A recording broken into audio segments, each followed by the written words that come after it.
So firstly, thank you again to everyone who's agreed to come here today for another edition of the Privacy Roundtable. Today's topic is a huge topic, potentially, which is the advent of AI and what it means for our privacy. And as is included in the title, we've got special guests today from the Zano project. Just before I start, I'd like to thank Yenachar from the Pivx project for being here, and hopefully Reuben from FIRO will be joining us in a moment as well. I know he'll have made some special arrangements because I know it's their sort of Christmas dinner time. I am an advisor to the Particl project, and the Particl project is responsible for the Particl marketplace and basic swap DEX. But cryptos, how do I pronounce this, by the way? Crypto Solway? I can't quite get that right. How would you like to be? Yeah, I think that's correct. Yeah. Cool. Actually, I don't know I don't know how to pronounce it correctly, but I prefer Crypto Solway. Whatever it works for you, yeah. No, I like Crypto Sol. I like that. So Crypto Sol, firstly, you're from the Zano project. You're the lead researcher. Welcome aboard today, and thank you so much for agreeing to be a guest. Just kind of, we've introduced our projects before, but as you're sort of new to this, would you care to sort of tell us a little bit about Zano? That would be really appreciated. I know you've got a very interesting history with that project, so feel free to just sort of take the stage and introduce yourself. Thank you guys for the invitation. I'm a lead research developer at Zano project, and Zano is a privacy project, privacy coin, with a hybrid proof of work and proof of stake consensus from the inception. Zano started as a crypto node coin, as evolution of Bulberry coin by Crypto Zoidberg back in 2019, and like the whole target, the goal of our project is to advance the privacy and to bring the other cool features such as proof of stake to the privacy level. Also, I'm a co-author of the Zircanum. It is proof of stake with hidden amount cryptographic scheme that we came up with Ko, who is a research developer at Monero, and in 2021. Now Zano is going forward, and we are looking forward to see in like very soon time a great privacy update when we introduce confidential assets. So it's the ability to create full anonymous assets inside the Zano blockchain, and the ability to exchange these assets inside the blockchain, inside the Zano. And this is will be fully anonymous, so external observer wouldn't get to know, looking at your transactions, of he or she wouldn't get to know what kind of assets you're transferring. So that's our goal at that moment. And yeah, I think that for a short introduction, that's pretty much it. No, that was a great introduction. I just want to thank you again. I just have a few quick questions, and just one thing I want to point out. You guys were the originators of the CryptoNote protocol, and that is the foundation that's the foundational base for Monero. And I remember Bulberry back in the day. Just a general question: what sort of made you sort of build Zano as a project from scratch, as opposed to, say, continuing the work from Bulberry or applying to another project in existence altogether? What led you to the creation of Zano?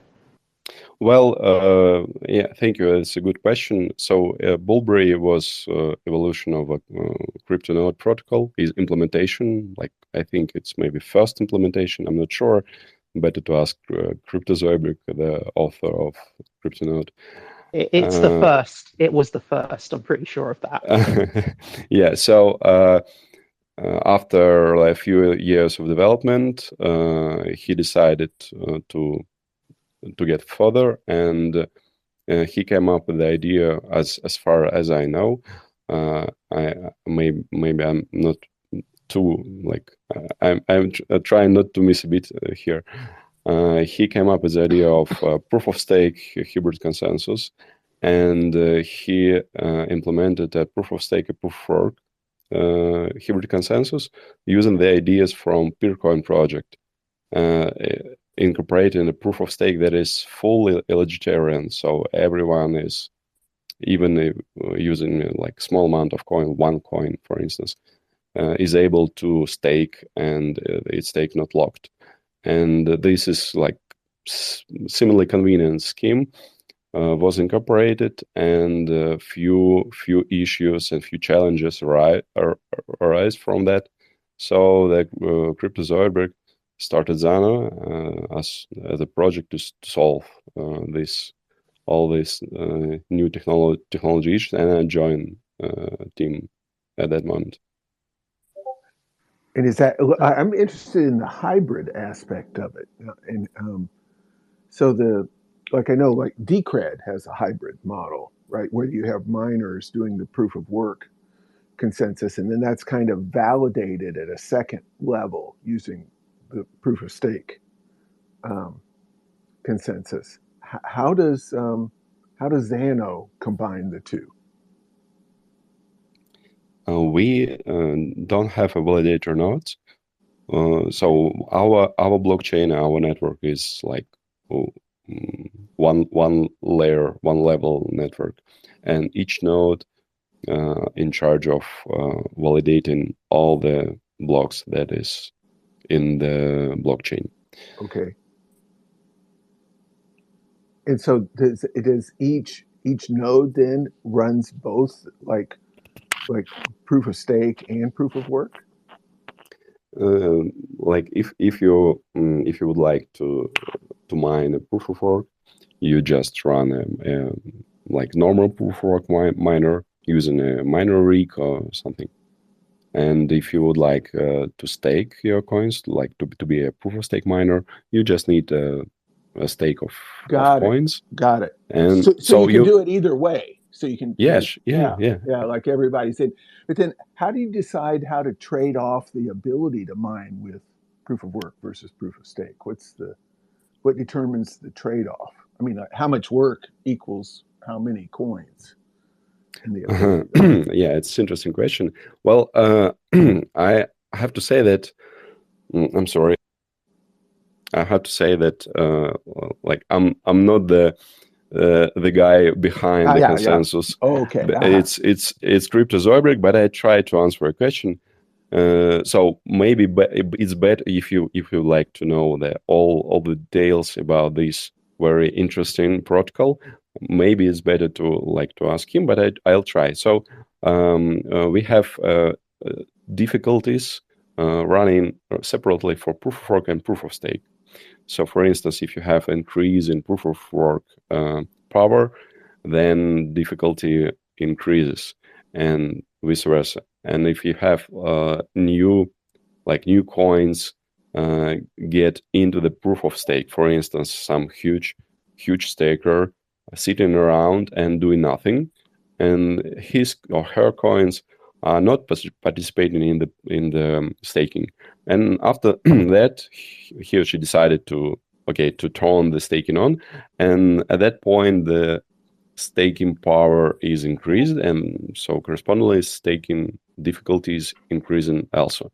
So it's a kind of like two kind of blocks living together in the same blockchain, but consensus rules made in such a way that subchain that has like more diverse in terms of proof of stake and proof of work. For instance, like you have a subchain that consists of only proof of work block, and as an alternative subchain, you have a subchain consisting of proof of work and proof of stake blocks going one after one.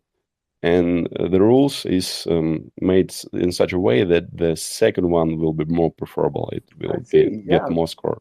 That's very interesting. So you have a measure of like the quality of the chain, and if you make exactly a new block, that's cool. Very cool. One thing I wanted to ask you guys is how you sort of went about achieving privacy within a proof of stake protocol. I'd be really sort of interested to hear how you achieved that. Thank you for the question. This was like at first we were like use open amounts. So when we use a proof of stake model, we used like direct proof of stake scheme from the peer coin. That means that for each block you have to calculate so-called actual difficulty. So you take the current proof of stake difficulty that you have on network, and then you divide it by the amount of the stake that you are using for stake this particular block. And as a result, the more stake, the more amount you have, the less difficulty, the less actual difficulty you have to achieve. So you create some special data structure, you put your output in this data structure, and you calculate hash, and you compare the hash with some boundary. And if a result is less than boundary, okay, you win, you're able to make a block.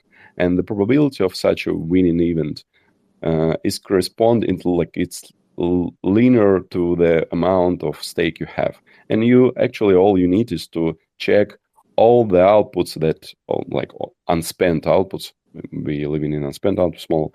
So you have to check all the unspent outputs that you have, you put it in this data structure, you calculate the hash, you compare your hash with a boundary, and if you win, okay, you go ahead and make a block. And the main disadvantage of this scheme is that you, for external observer on the blockchain, to be able to verify this this proof of stake block, he or she need to know what amount actually you used for staking, because he need to calculate the actual difficulty to make all the calculations. And so that's necessary to reveal this amount. And it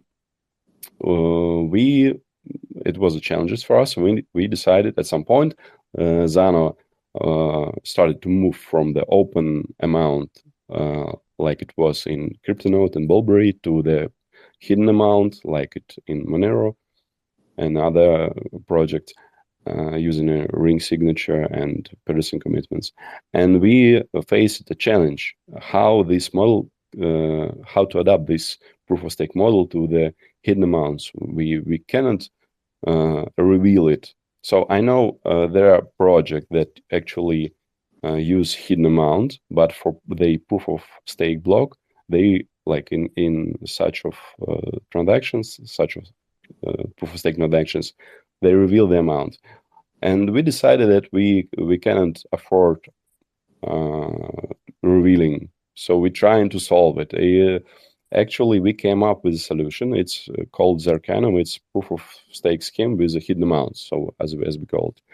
And I come up with the original idea, then I get a very valuable feedback from Koi, from Monero. Then we ask him to participate as a co-author of the paper, and then we together elaborate it to like more advanced scheme that, and try to eliminate all the possible attacks to this scheme. So it's 2 years from the creation of this scheme. Now it's implemented in Zano, and we were ready to release it. So we will be releasing it in a few weeks.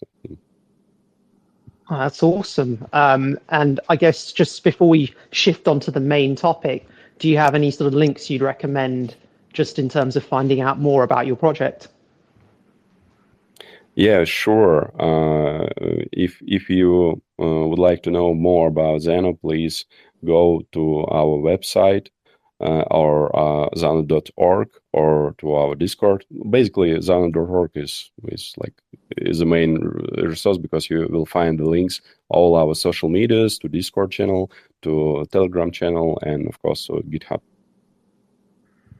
That's much appreciated, and I'll certainly be looking a little bit deeper into this.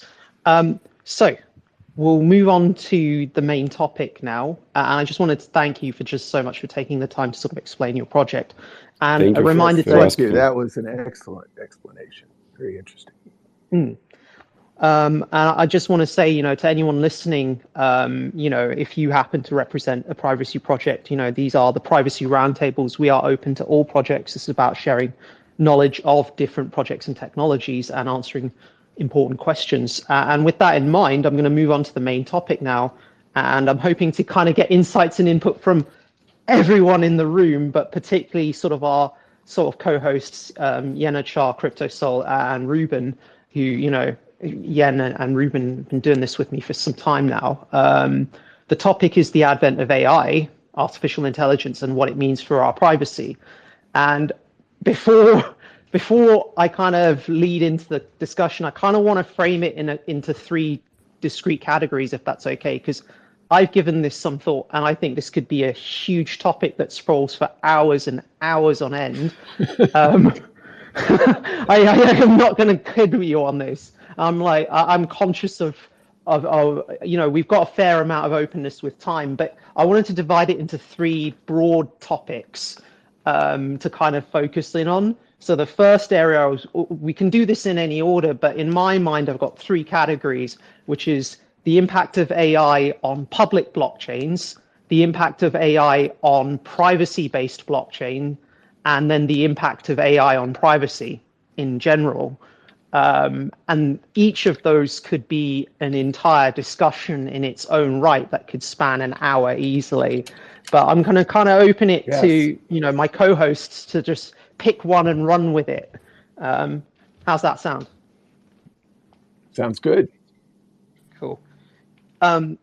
Yen, have you got any if we're sort of, Sure. Have you got any sort of thoughts leading? Yeah, it's a great subdivision. I have thoughts on all of them, but I'll start with the first one, like its effect on public blockchains. And it kind of ties, I think, into the second one too, because it's a motivator in a way for private blockchains. But I think, we think of like OpenAI, and of course, like AI has been around for a long time, right? Since the 50s, arguably. What's really new and gotten everybody's attention here lately are the large language models, which are associated with deep learning and so forth. And OpenAI, came out with ChatGPT, and we've got all these new tools. And I think a way those new tools and AI in general factor into public blockchains is the risk of analyzing and disclosing what people are doing, and especially on the part of governments who have the resources to do it. I mean, a lot of, like, if you take Bitcoin, okay, when it first came out, people thought, oh, it's private because it's pseudonymous, and nobody knows who has whose address. Well, they soon figured out, you could tie that together with other data, like data from exchanges of who bought Bitcoin and what address they transferred it to. And once you make that connection between people and addresses with Bitcoin, it's all over, right? Then everything's trackable pretty much forever, unless you use like a really sophisticated mixer. Well, what a lot of that can just be analyzed with AI, and I think that's the risk. And governments, they can get data from exchanges. It's been public. They've been doing it, like with Coinbase and others. They can get data from places where you buy things. All this data, tie it together, use algorithms and AI to put it all together, and pretty much know everything with something like Bitcoin, or almost everything. They can't know everything, but almost. And I think that is going to be a motivator for private blockchains, which kind of ties into the second one. And I think it's really important, what we all are doing in this, those of us participating in this forum, making privacy available that can be immune to even like very intelligent and very capable AI engines. So that'd be my perspective on how it impacts public blockchains. Yen, any thoughts? Sorry, Reuben, any thoughts? No, I mean nothing in particular. I mean, of course, now as Yan said, like people always think of AI as just those LLMs, but I mean, I don't think it has so much impact on like the machine learning. I guess would help to I guess automate the finding of links and all of that. I'm pretty sure that's already being done. I'm pretty sure firms that chain analysis, they're not obviously not doing it by hand, right? So I guess whether we can consider it true AI or rather just some form of assisted analysis, that's a different thing. So I don't think if you talk about LLMs, I don't think it's a direct impact on public blockchains, but I guess in the sense that when we start having LLMs, or what they call like a general AI, right? That they call the artificial general intelligence, where you can just feed AGI. it data, yeah, AGI, right? And start feeding it data sets, and then it can start combining things all together. Obviously, this thing becomes a lot easier to track, a lot easier to look for things. But at the same time, I do feel that we already kind of have the technology to do that. It's just that all these tools aren't very publicly available at the moment. I mean, that's just my guess, right? Because we don't exactly know what all these closed source tools that current chain analysis firms impact. But I'm pretty sure that whatever tools that they develop, they're just going to get better. And I think with especially public blockchain analysis, there's not so much about the actual blockchain analysis. Is more about combining different data sets to get a complete picture, and that will be data that's outside the blockchain. And that to me, that would be the real risk rather than artificial intelligence specifically. Yeah. CryptoSol, any thoughts? I agree with Reuben, and I would like to add that maybe I think that like one advantage of using the emerging of AI will be source code quality, because using AI, it would be easier to spot like kind of issue in the code that could be used in a bad way, and on the same time, it would be easier for developer to spot such an issue and to fix it during the development stage. So it will be like kind of race. So you need to be prepared, and you need to scan your code, your source code more thoroughly. And of course, that would be interesting. And because I think attackers soon will be using AI-powered source code scanner for like for bugs and for issues. So it soon will be probably obligatory for development team to use AI. Also, I agree that using AI for collecting data will be a threat for privacy blockchains. But on the same time, I think that privacy is evolving, and like privacy for privacy coins for cryptocurrency world.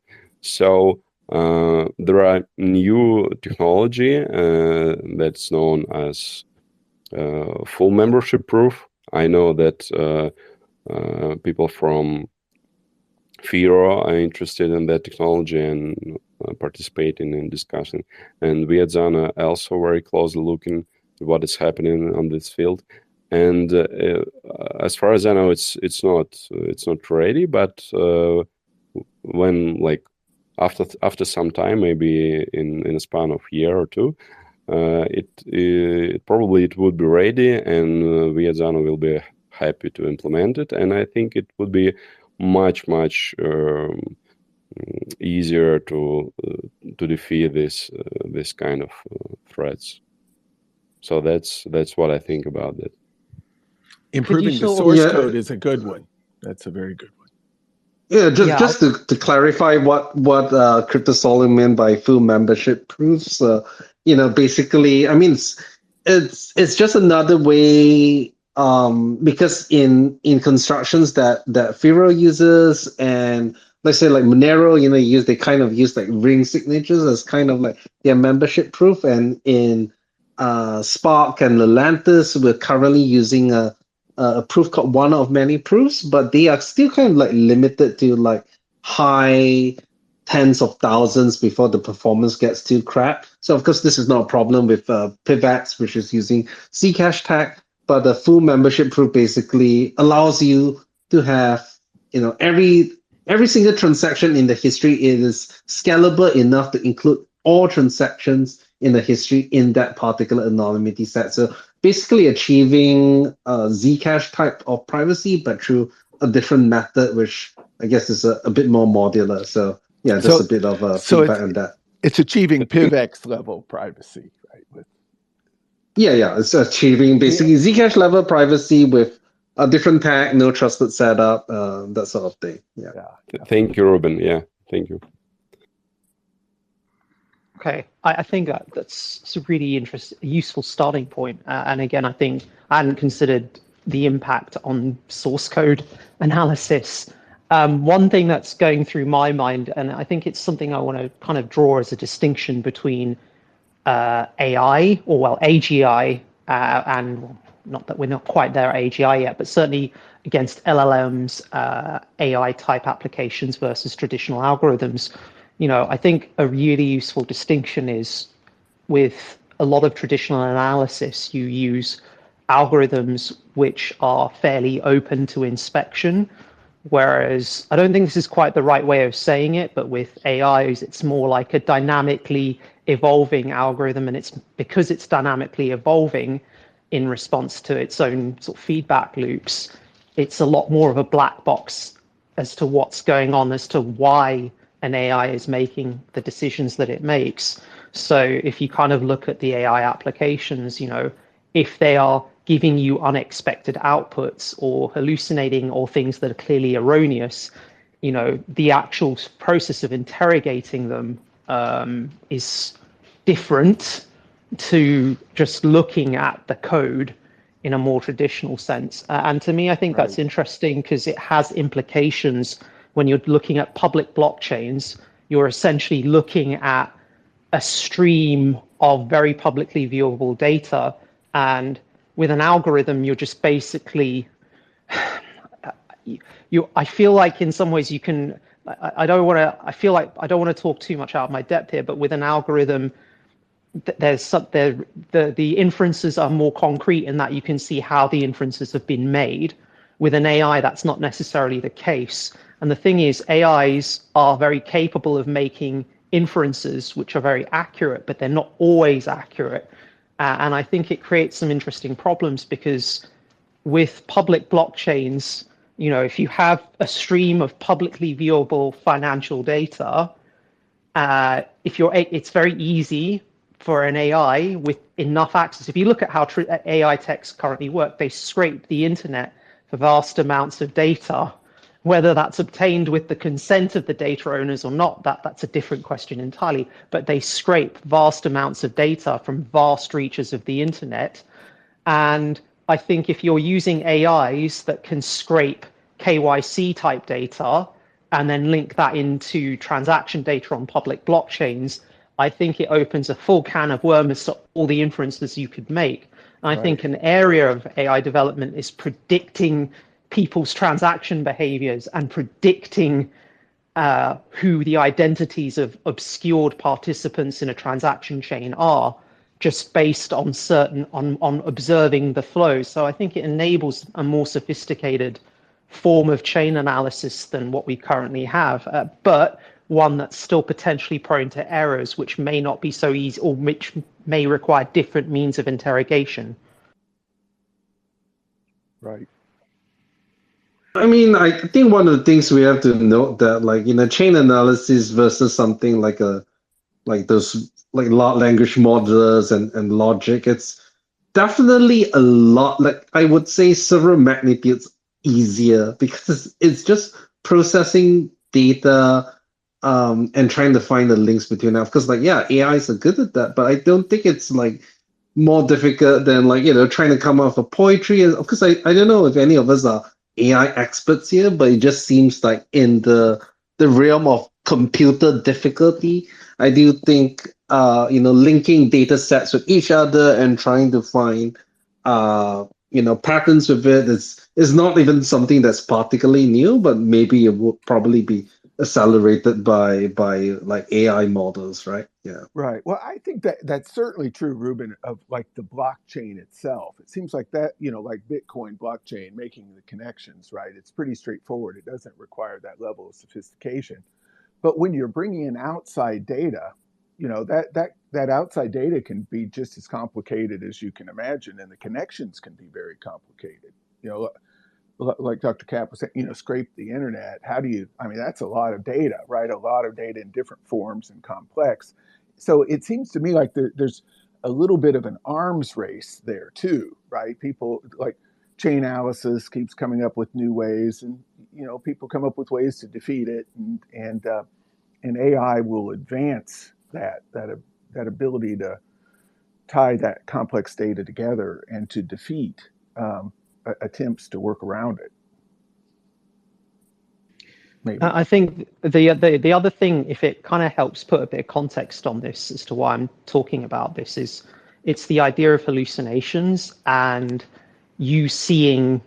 Okay, I'll give you the example. So I was in 2019. I was with the Particl project, and we were in a startup conference in Finland called Slush, which is a huge startup conference. And they were like, to put it into perspective, I think there were like he's approaching 1,000 booths, that big a startup conference. It's one of the biggest in the world. We were wandering from booth to booth. One of the things I came across, which I found really interesting, it was a company that had basically developed a kind of algorithm that basically you'd stand in front of a webcam and it would basically try and predict what your emotional state was. And it will give you scores. It would look at you. The webcam would look at you, it generate the images, and dynamically it would give you an adjusting score based on your facial expression. And it would say, hostile or nervous or happy or sad. It kind of described these various emotional states. And I stared at this for a minute and thought, okay, how much of this is kind of eye of the believer? And by that, I mean, I stared at it. I thought, okay, I just look more puzzled, but you're saying something else. Whereas it was interesting to look at other people staring at this. And I was just looking at other people staring at this and going, okay, this algorithm, I'm going to call it an algorithm rather than an AI, but it was being marketed as an AI at the time. This algorithm is making a judgment about you, but how genuinely correct is the judgment? And actually, in making that judgment about you, how have you adjusted your perceptions to believe in that? It's a bit like saying, okay, I'm Aquarius, therefore I have this, and this personality traits. And someone who believes in that, my view is, okay, maybe they will adjust themselves to more fit that archetype rather than it being a reflection of who they were at the time. So basically what I'm getting as if we place our faith into something like this, how do we genuinely know it's making an accurate judgment? And the reason I say this is it goes down to metadata. We can look at what AI can infer about us, and it can make judgments about us, and it could even tell us to our faces what it thinks about us. But is that actually who we are? And I think that's an important question to consider. But I'll leave it to you guys to consider that if you've got any thoughts. I think one thing we also have to remember that despite what chain analysis companies claim, and this is a dangerous narrative that chain analysis companies are are trying to promote, is that chain analysis is a science. Like its results are like pretty accurate. You can rely on it like almost entirely, which is kind of a dangerous path, which is why they've been pushing so hard against privacy coins, But you realize that even with transparent chains, yes, they can get a lot of data. Obviously, it's a lot less, it's a lot more certain in those cases.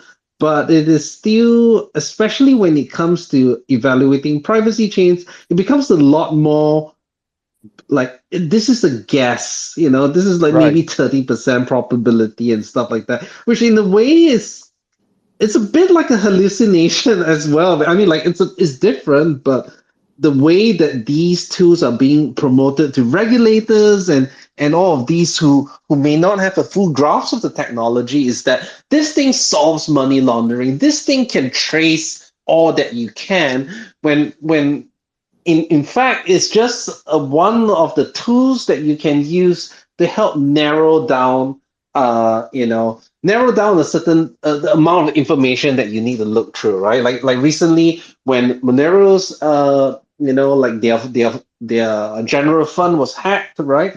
And there was certain analysis that was being done to show like, oh, this is the flow of the funds, and then people were going like, oh yeah, Right. Monero is broken and all of Yep. that, which isn't true, but it does help to like narrow things down, right? So like blockchain analysis companies, they already kind of like in a way hallucinating by saying that it's almost an exact certainty when it is still a lot of probability involved.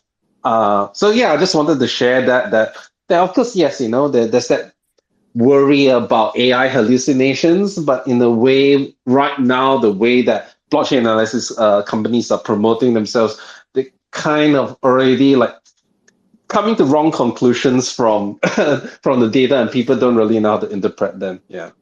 Right. Good point. It's scary. It's risky for them to be doing that. I'd add one Yeah. thing, Dr. Cap. You're right. These large language models, they have all these weights, right? You can't really analyze what's going on with the way you can like simpler algorithms. But what you can do is you just analyze it the same way you would a person, right? You can probe a person, ask them questions, test them out on things, and that's kind of the way you have to interact. It seems to me with these large language models to get to the bottom of issues. It's a lot like dealing with a person. It's really interesting you say that. I'm going to get to this after Crypto Soul. Do you have anything to say just before I go for it?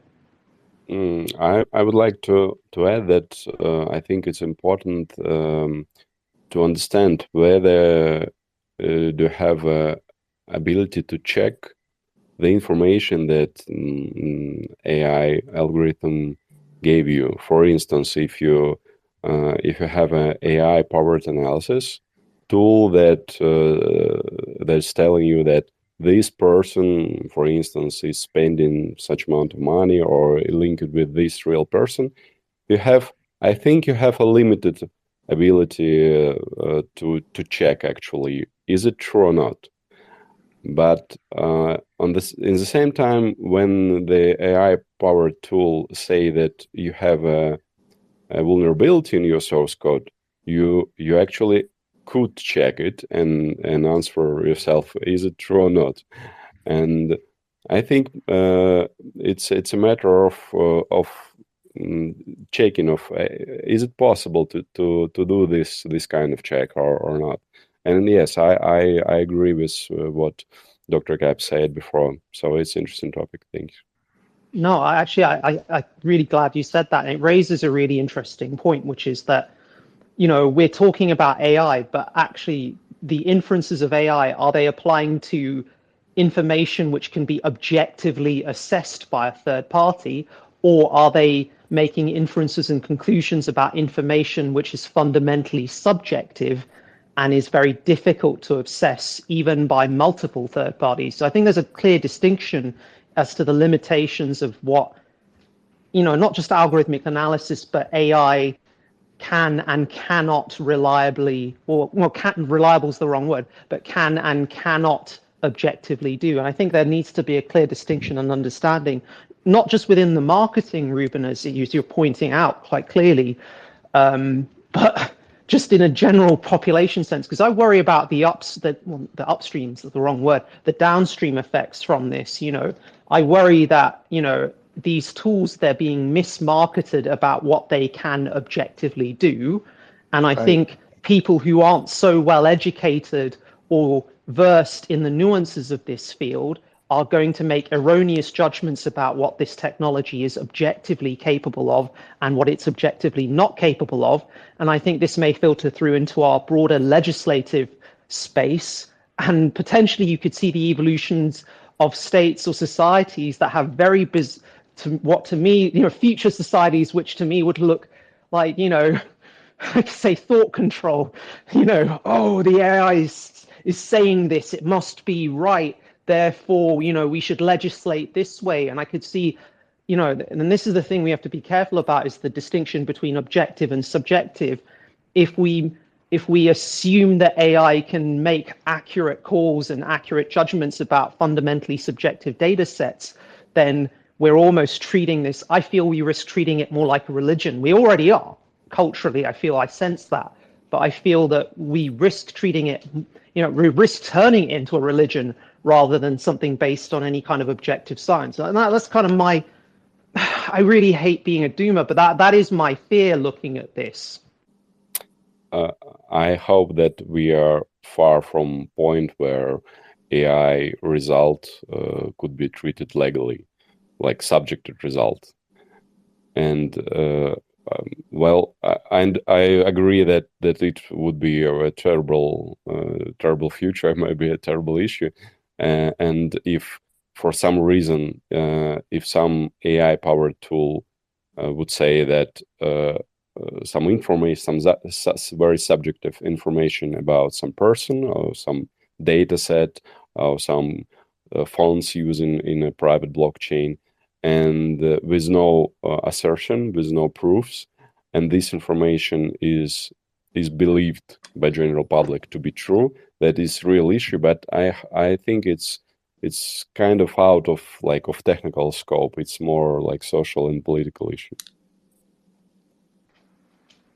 I actually think it's a good thing that AIs hallucinate right now, and it's a very anyone who uses ChatGPT on for their work or on a regular basis knows that ChatGPT hallucinates, and that's a good thing because that kind of breeds that culture. Maybe I should not trust the AI too much. I need to do my fact checking. Well, if ChatGPT was working, perfectly for our work and whatnot, then it wouldn't breed this maybe I should fact check it. So in a way, its weaknesses right now is giving us that culture of we should not trust the AI too much. We have to fact check as well. So maybe that's a good thing. Right. It's like a liar that lies about the things you know, so you know not to trust it on the things you don't. Like a child. Right. Sorry, this is actually leading into the point I wanted to follow from what you sort of said earlier about the inputs equaling the outputs. I think I may have mentioned this several times before. If I haven't, I apologize. But I used to play this game, Sid Meier's Alpha Centauri. It was released in the, I think, late 90s, and it was basically kind of a civilization game that was based on a future society that fled the planet Earth because Earth was in collapse due to climate change, mass inequality, yada yada. And their ship crash lands, it subdivides into several colonies, and they basically start rebuilding society from scratch. And there's a huge number of narratives in this game that relate to the philosophy of governance, philosophy of politics, that relates to sort of artificial general intelligence, the evolution of mankind, transcendence, Gaia theory. There's loads of different themes that run through the plot of this game that are just, which is incredible when you look at the format, which is a Civ game. But one of them was this: you research a technology, and every time you get a new technology, there's always a piece of accompanying text with a voiceover describing something about the narrative of the game. And one of the texts you research is basically I think it's polymorphic sentience is the technology. And the quote was really interesting. I've been trying to kind of find it, but basically it goes, the AI that you have, it basically talks about the AI, or you start with it from the point of this age, and by the time it reaches age 10, it's either going to be perfect at doing the task it's been sort of designed to do, or it could be a completely neurotic mess. And that's the outcome is entirely dependent on how you treat it in its initial formative stages. And I think when we kind of think about things like artificial general intelligence, hallucinations, what could be. Yeah. Yeah. So what could be, but I do apologize. We'll need to get diapers in a second for my kid.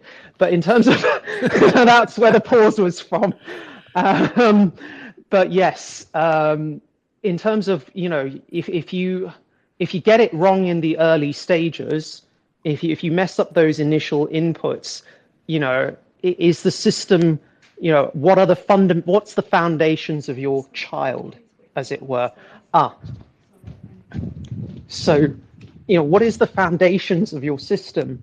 And, can you correct those foundations later if you kind of mess it up? And if you kind of look at the parallels to, human development, I've seen plenty of examples of this in real life in my own personal practice where, it's not universal, but people who have, been subjected to horrifically abusive, constrained lives, people, that really plays into their development in all sorts of ways further downstream. I'm not saying that's everyone, but I think it's worth consideration, the inputs equal the outputs.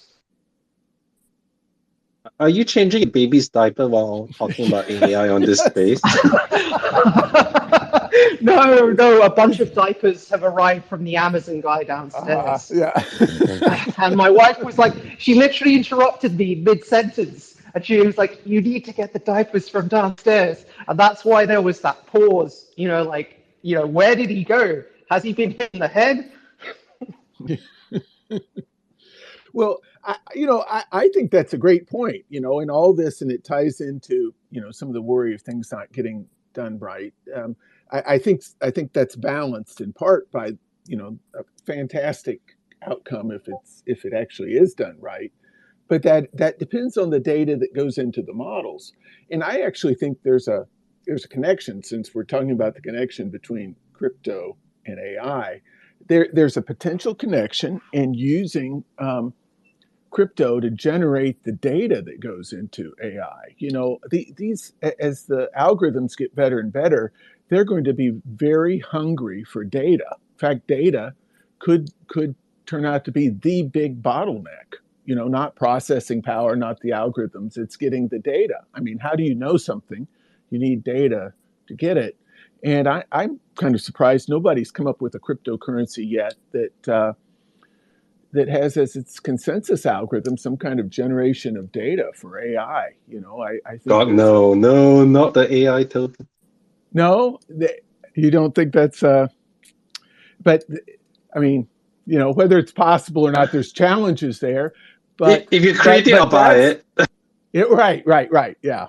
So you need somebody who's like a big thinker on that subject to create it. But I think that there's potential there, and people are talking about decentralized AI. So there's I kind of see cryptocurrency and AI's their trajectories going forward is intertwined. I personally do. I mean, the potential to apply cryptocurrency to algorithms and machines was one of the things that originally got me interested in cryptocurrency. I mean, I thought, here's something that like a machine can own. It's kind of unique that way, and the destinies are intertwined in my mind. Well, it's funny you mentioned this. I'm surprised WorldCoin didn't go in this direction. I don't know about you guys, but I feel like WorldCoin was the one that analyzed and it gave unique identities to humans, right? That you had to look into the orb. Is that WorldCoin? Yeah, no, that's the one. I'm just wondering if that's kind of the foundation to perhaps the next stage. I wonder if what you've just described is part of their long-term business plan. Because it's the same guys. It's OpenAI, or at least Sam Altman is behind that. Exactly, and behind OpenAI. Yeah. I mean, it would make a lot of sense, and it would be highly monetizable if you're being completely frank. So I completely see where you're coming from. Yeah. Oh, hello? Yes, no, yeah, right. Agreed. Now there's like an identity element there. And I think of identity as, I mean, going forward, it's much more, like fluid, like, people are really like getting into like what is an identity. You can have multiple identities now, right? And you can even have an identity that you pass from human to human, and humans can have multiple identities. And the concept of identity is really complex, and they're kind of trying to pull it back to the old way of like one identity, one human. And I'm not a huge fan of that. I can see a place for that, but that's a little different in my mind, Dr. Kep, than the idea of like using crypto to get data. I mean, you need, like, if you could kind of envision a future where people, instead of like doing the thing, they're generating data to feed into an AI for that AI to be able to do the thing, right? And how do you organize that? And if you want them both to be decentralized, it's kind of natural to pay for that that data generation with crypto, right? If they're both decentralized, you don't want to pull in fiat. And why not have it be part of a consensus algorithm? I don't know. No. Hey, box mining. Say that again. No, box mining is here. Yeah, he's a OG YouTuber. No, not really YouTuber. I guess like crypto YouTuber. So yeah, he's listening on the space. So I just wanted to say hi. Yeah. No, that's really cool. I was going to say, before I see where you're getting with. I get where you're coming from with that. Yeah, I agree with you. I don't think fiat would be. I certainly don't think traditional fiat. It's just simply, there's too much friction for such an interface to work. So I see what. Yeah, okay, that's clearer in my mind. Yeah, okay. There's one thing I wanted to steer this conversation to, because actually it relates. It was a thought I had in relation to the impact on privacy coins and the privacy economy. It's this idea that, it's not just that there's, this concept of AI as applied to high frequency trading. If you look at the big banks, Goldman Sachs, JP Morgan, what Deutsche Bank, whatever, a lot of these big banks, they employ lots of professional human traders who engage in high frequency trading. And a lot of these guys, they're building their own algorithms, they use their own sort of scripts, they use their own tools. And one of the things I think about is, if you're using public blockchains, I think the very idea of high frequency trading, occurring on public blockchains, I could see these big firms investing into and developing their own competing. I could see several different sort of AIs that are optimized towards high frequency trading. And I kind of see them analyzing the strategies of all of these different traders and essentially outcompeting them over time. I see that as a very real possibility. And I wonder what the future of high frequency trading relates to. One of the things I think is, well, if you have a future where AIs wind up outcompeting, traditional high frequency traders, well, where are they going to go? What's going to happen to them? Are they going to want to actively compete for trades on public information networks? And I think an unintended consequence might be that actually, you might see a future in which human high frequency traders looking to maximize their edges may wind up moving to privacy focused blockchains and privacy focused trading systems where their activity can't be so easily analyzed and therefore is less prone to the effects of third-party analysis and predictive predictive trading. So I was just wondering if you guys had any thoughts on that. I'm just thinking about my Christmas dinner that I'm digesting. So I think that it's very interesting and important point that you highlighted, and I would like to add that I think it's important to have exchanges that allow you to swap assets in a private way. So you wouldn't be able to analyze data from that exchanges in any way, or even it would be better if you can be assured that the exchange itself can has no access to that data. In a Yeah. way, like basic swap is working towards that, and it's in part way there, right? Dr. Cap. Yeah, I think in terms of core Some architecture, kind of, we're there. Just for those. I'm sorry, guys. Can you hear me? Yeah. Yes. Yeah. No, I was going to say in terms of that core. Hello. Oh, yeah. No, we can hear you, Cryptosol. Yeah. I'm sorry, I haven't interrupted.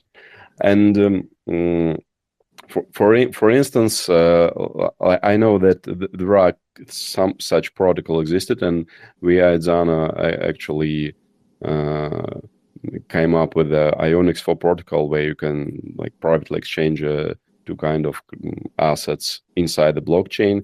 So and other techniques existed. So I think it's important to have such instruments and to use such exchanges that would allow it to do it in a private way.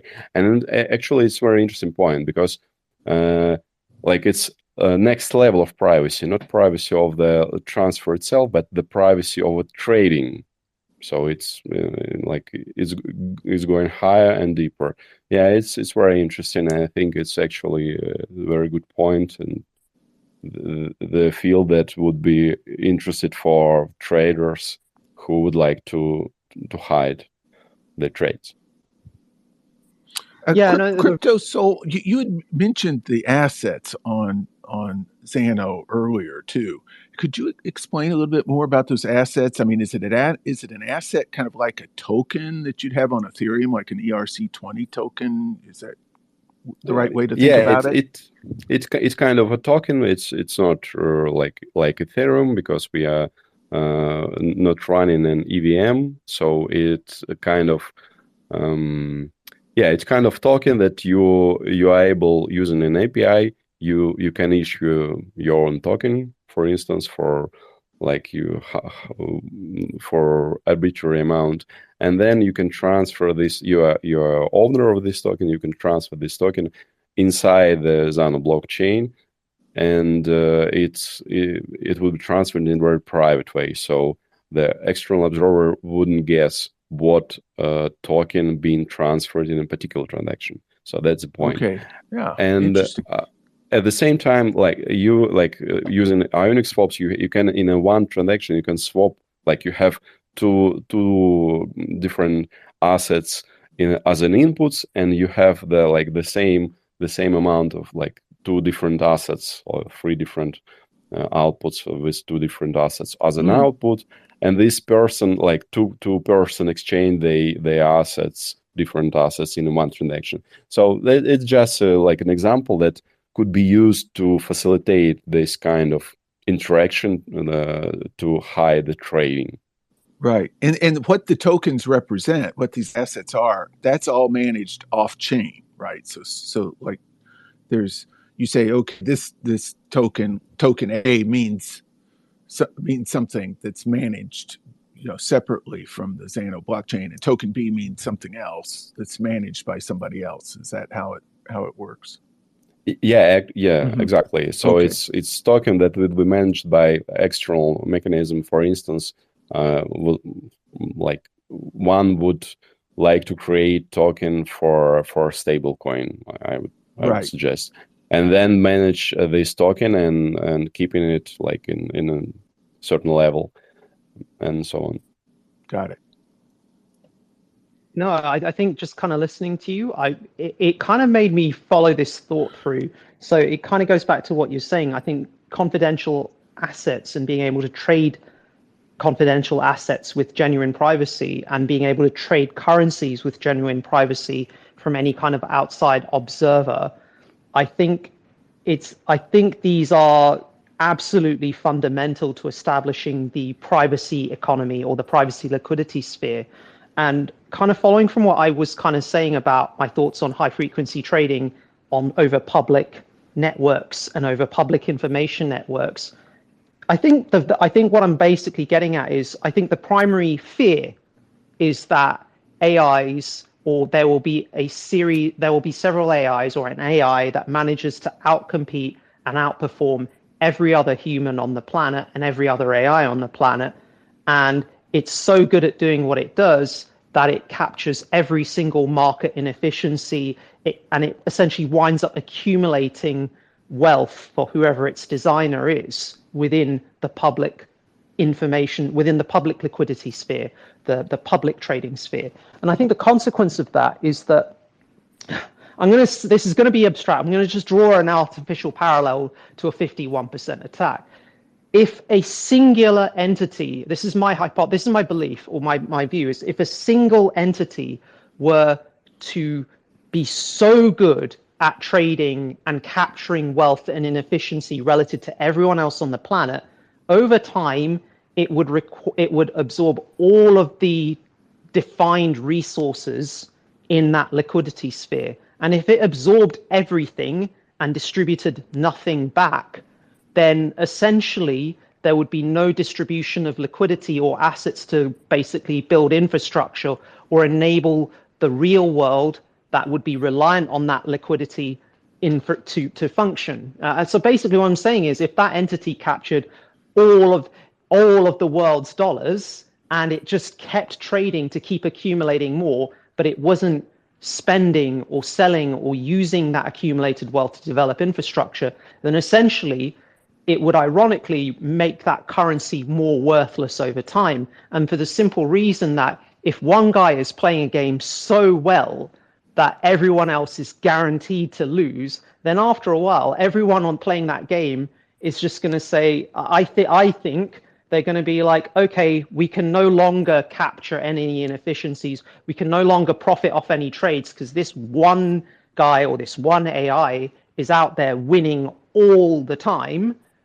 Let's just go to a system where this guy can't see what we're doing, or this AI can't see what we're doing. And I think that, and I think the privacy liquidity ecosystem is ripe for a massive expansion in that phase, because ultimately, as you said, the core infrastructure for this stuff is there. What you guys are working on with confidential assets in general, but also, having DEXs, basic swap DEX, we have actually achieved this. We've built the peer-to-peer protocol infrastructure to enable KYC-free, commission-free trading of cryptocurrencies via atomic swaps without third parties being able to see those trades occur. So that's a thing that exists. So I think with the foundations of the privacy ecosystem and economy in place, I think when people realize they can no longer make money in the public liquidity sphere, they're going to start saying, okay, fine, let's just transfer our assets into the private liquidity sphere and trade on this, because at least this way, we don't have to worry about some third-party AI analyzing every single one of our trades and then using that data to eventually outcompete us. So I think in some ways, I'm going to argue that the private liquidity sphere, the privacy, almost creates a certain degree of inefficiency against these sorts of algorithmic AI-type agents. That kind of safeguards us from what I would say is a mass accumulation event into one entity that could compromise the health of an entire economy. That's what I'm arguing. I know it sounds really abstract. I can go on, but I'm going to just stop there and see if you guys have any thoughts. No, I think it's really interesting. It's an interesting way to look at it. I as you're talking about that, I'm thinking like one of us showing up at the zoo and trading fruits and vegetables with monkeys, right? We dominate them. We'd outsmart them, right? And you're saying, and I agree with this. One way to address that would be for all the monkeys just to move off into their caves that we can't even see and keep dealing with the fruit inside there without our influence, because over time we would just come to collect every banana and every orange, right? So I think, I mean, maybe that's exactly right within a specific domain, like one cryptocurrency or something. But writ large, I mean, what would actually happen if we did that? Well, soon the zookeeper would show up, and he's just as smart as we are, and he'd counter what we were doing, right? So in a way, like you get one AI that's out there like dominating some area, probably somebody else is going to show up with an AI that beats it again, right? In some ways, that's like the history of the stock market, right? It's happening now, right? There's algorithmic trading, and they all battling back and forth. So it's interesting to think about. Hadn't thought about that, the impact and the importance of privacy on trading. It's a like really new perspective on things. No, but it's interesting you say that, the bit about the zookeeper, because you're right, actually. Eventually, it's weird we're saying this, because actually by having this discussion, we can almost predict what's going to happen in advance. So there is a very real future in which loads of liquidity shifts from the public liquidity ecosystem to the private one, because there's just no opportunity for enough people to profit. So then they lose hope and move. But then they move, and then you're right, the keepers, the gatekeepers of these AI or these agents who are performing exceptionally well clock on, and they look at the private liquidity ecosystem and then go, hang on, how can we make the most of this opportunity? And then that kind of leads into the whole sort of, how does AI affect the private liquidity ecosystem? How does it affect the privacy economy? And that's kind of and certainly how does AI affect privacy blockchains? That's kind of where I want to kind of go to. Have you guys got any thoughts just before I? That was my thought, Dr. Cap, on that. Yeah, no. I think the zookeeper thing is really interesting, but I'm just sort of thinking, how would you go about, if you had an AI agent, what would you utilize AI for in terms of analyzing privacy-based blockchains? That's something I'd be keen to get some thoughts on. My first thoughts would be, okay, the traditional thing would be, do something like chain analysis, but better. And I'd be thinking, where's the exact interface point between a public liquidity sphere and a private liquidity sphere? And then, well, now we can kind of potentially identify who is acting as the interface points between these two liquidity ecosystems. And then, it comes down to the whole legislation against privacy coins and privacy in general. It's like, oh, this is an ecosystem for money laundering, all kinds of bad things. It needs to be stopped. How are we going to stop it if it's thriving away, says, state governments who feel threatened by an alternative liquidity system? And they'll probably go, well, let's look at these interface points a bit better, because the current technologies we've got in place, things like basic swap decks, and privacy coins and privacy technologies like Pivx, FIRO, Zano, Monero, etc. They provide means for obfuscating transaction flows from third parties. They provide means to obfuscate the flow of liquidity from the public liquidity ecosystem, i.e., fiat and public blockchains. It provides means to shift it into a much more private domain, where it can then be spent and used accordingly. But then, there has to be an interface point. And I've kind of always been saying, look, if you look at basic swap decks, with a host today, I envisage a future in which CBDCs the protocols for them could be integrated into our decks. And then, we can make the two-way swaps look like one-way gifts, because we're an atomic swap DEX that basically allows that. But, if you've got an AI agent that is analyzing that, I wonder, is that a potential weak spot? The very interface, will that become a weak spot? And that's kind of where my headspace goes.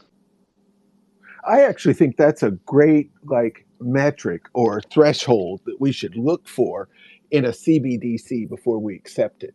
You should be able to use it on basic swap and swap it for cryptocurrency without it being visible.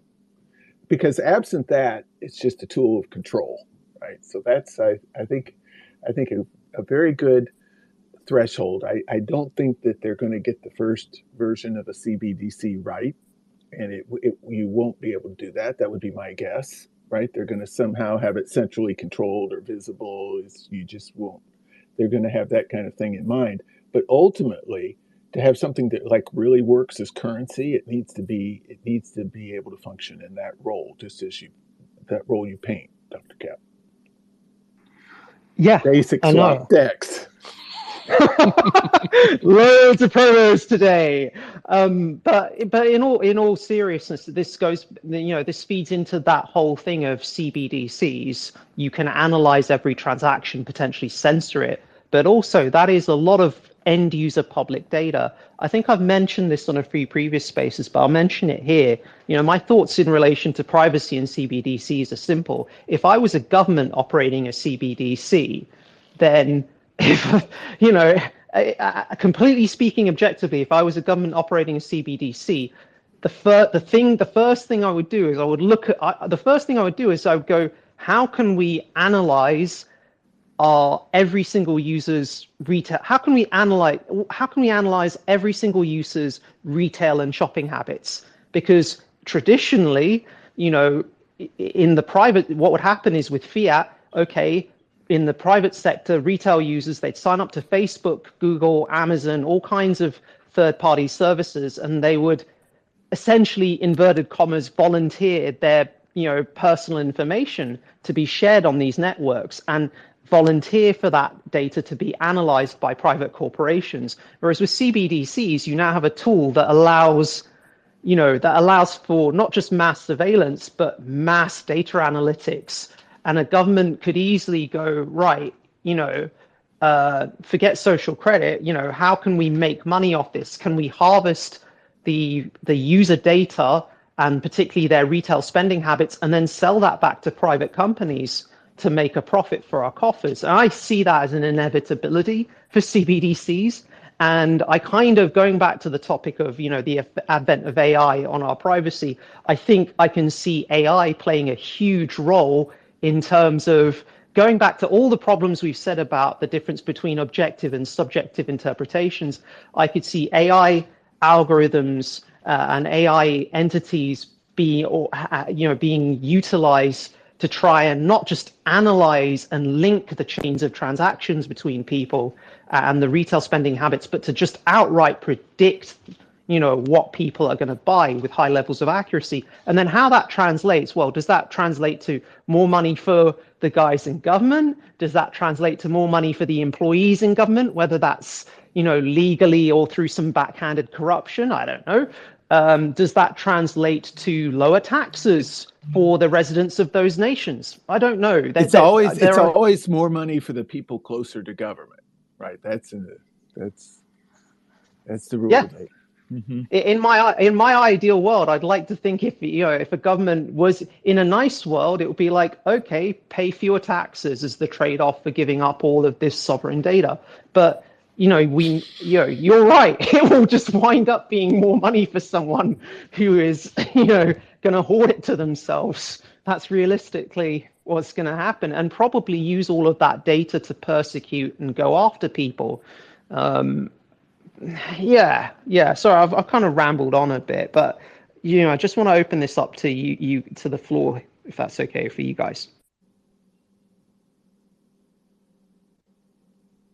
I don't have anything particular to add, but I do just want to say that just because Crypto Solar was talking about confidential assets as well, and FIRO is also kind of working towards something like that using a different mechanism.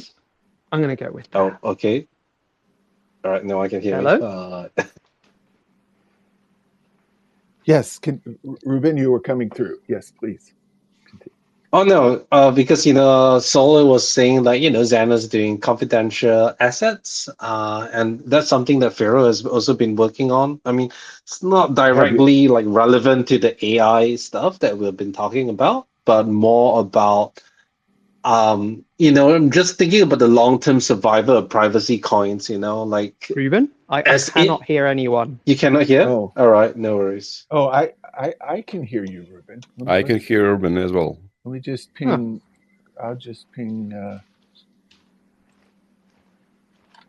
So my point was thinking of more of like an existential crisis on privacy coins, right? Like, can we just exist as pure privacy cryptocurrencies, or are we doomed to, irrelevance if we just stick as payment mechanisms, right? And obviously, I do think, like personally, I do think there is room for multiple privacy coins, especially if they're like doing different things, doing different privacy protocols, have different approaches, different emissions. I definitely think there is, but right now, obviously, there is that worry that, is Monero already like the only coin that we can use for like private-ish payments, right?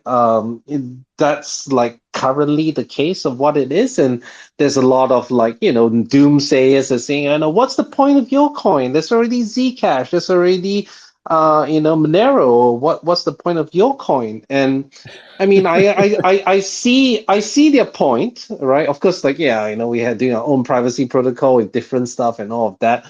But at the same time, I do think that the idea of confidential assets, basically, we are not just going to remain just as a cryptocurrency. I mean, yes, we are a cryptocurrency, but we are also enabling other people to build on our chains to enjoy our privacy.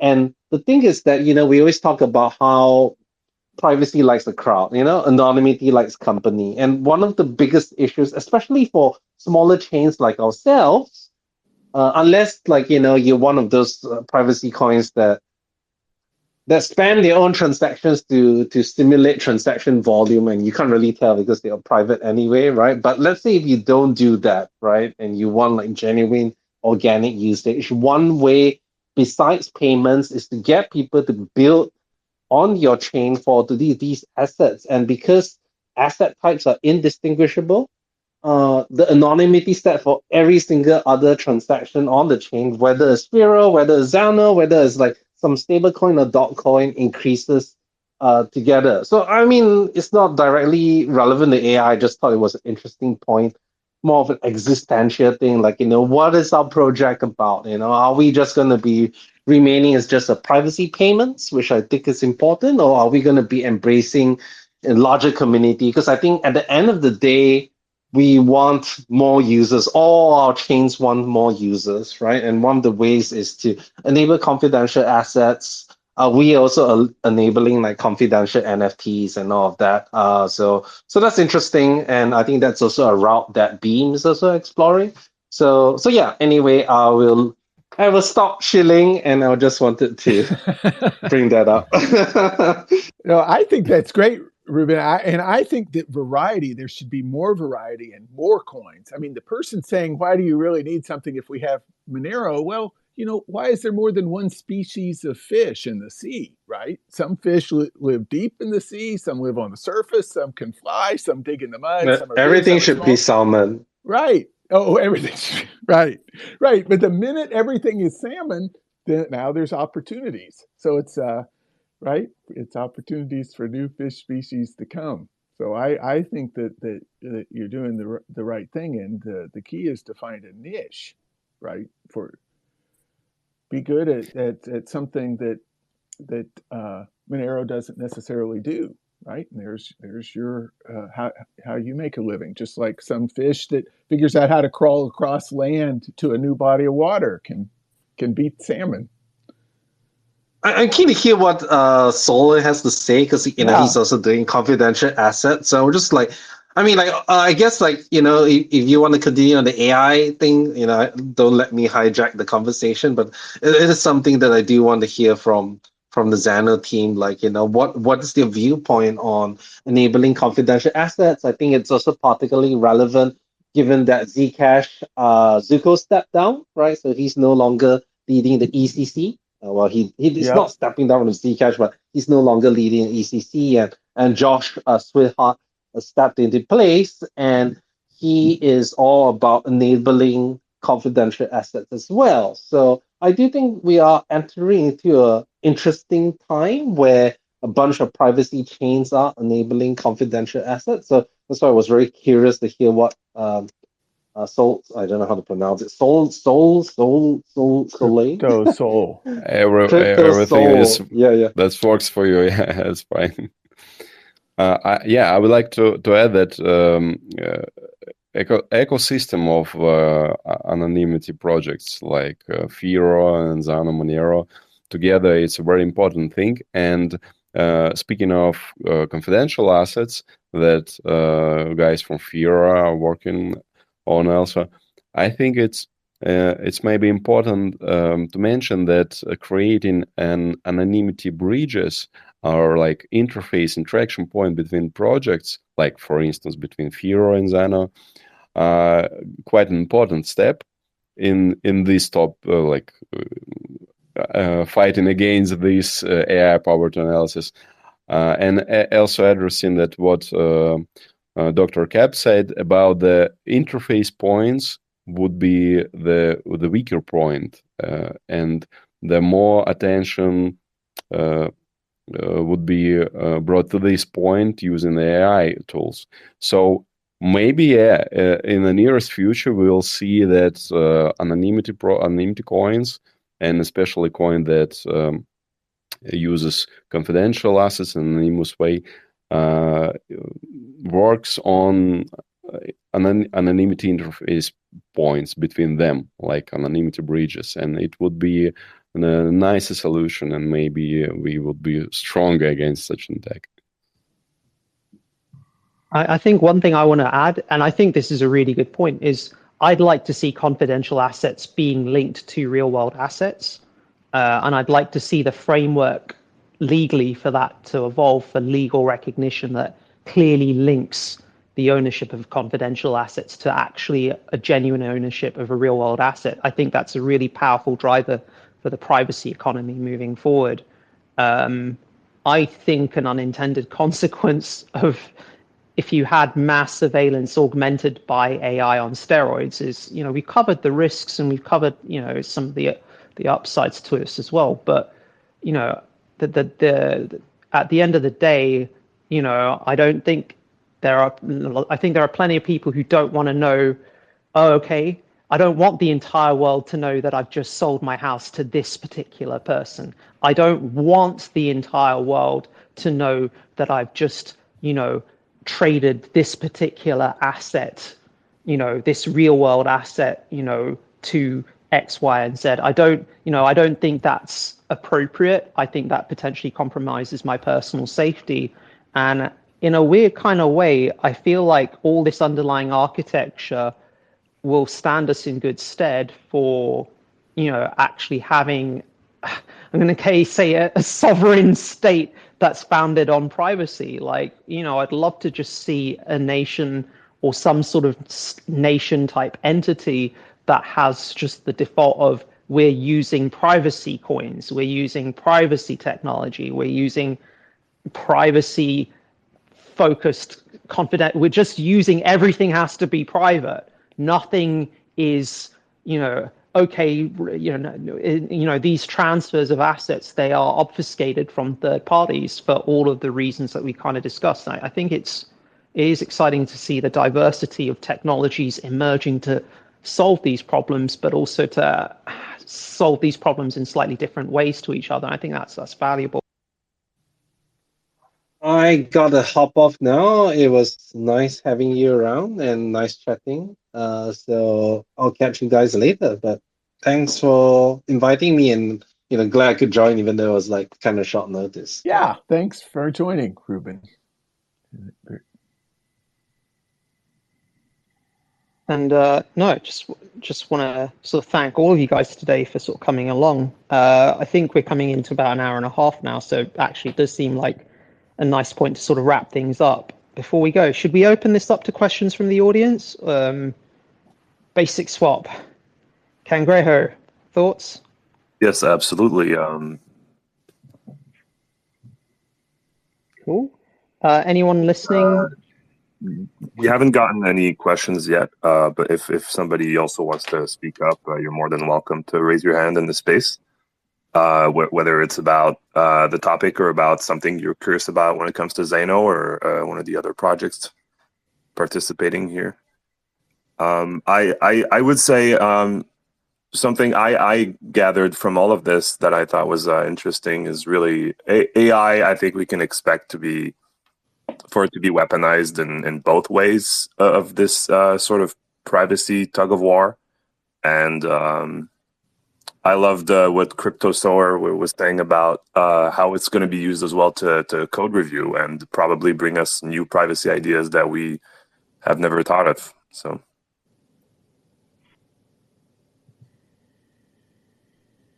CryptoSoar, I was just going to say, do you have any sort of closing remarks before we sort of wind things up? Yeah, before we have any question from my audience, I would like to thank you guys for the invitation. I do appreciate it. It's been a very interesting dialogue and very interesting talk, and yeah, a lot of interesting things that we as anonymity projects need to think about in the future, in the near future. And I think a lot of interesting things for us at Zano also were said during this talk. So yeah, thank you all.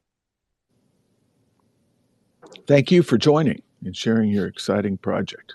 Yep. Thank you so much, and we love meeting you guys at in Mexico at the conference, and we're really happy to see you guys thrive. Yeah, the same here. And I just want to say, if you guys want to come back on anytime, you're always welcome to join us on any of these spaces. We really enjoyed having you, so it's been great. I hope everybody have a great Christmas. Did we have a hand up in the audience? I saw .ws. No, heading out. Okay. Okay. No, thanks, Kangaroo. I just want to say, I hope everyone who's been listening, hope you all appreciated that. I just want to wish you guys a Merry Christmas. Yen, I should wish Reuben as well, and CryptoSoul. Hope you guys have a lovely sort of festive break. And as always, good chatting, and hopefully we'll reconvene after the new year. Yep. Yeah. Thank you guys, and have a nice holidays. Yeah. Yes. Thank you. Happy holidays.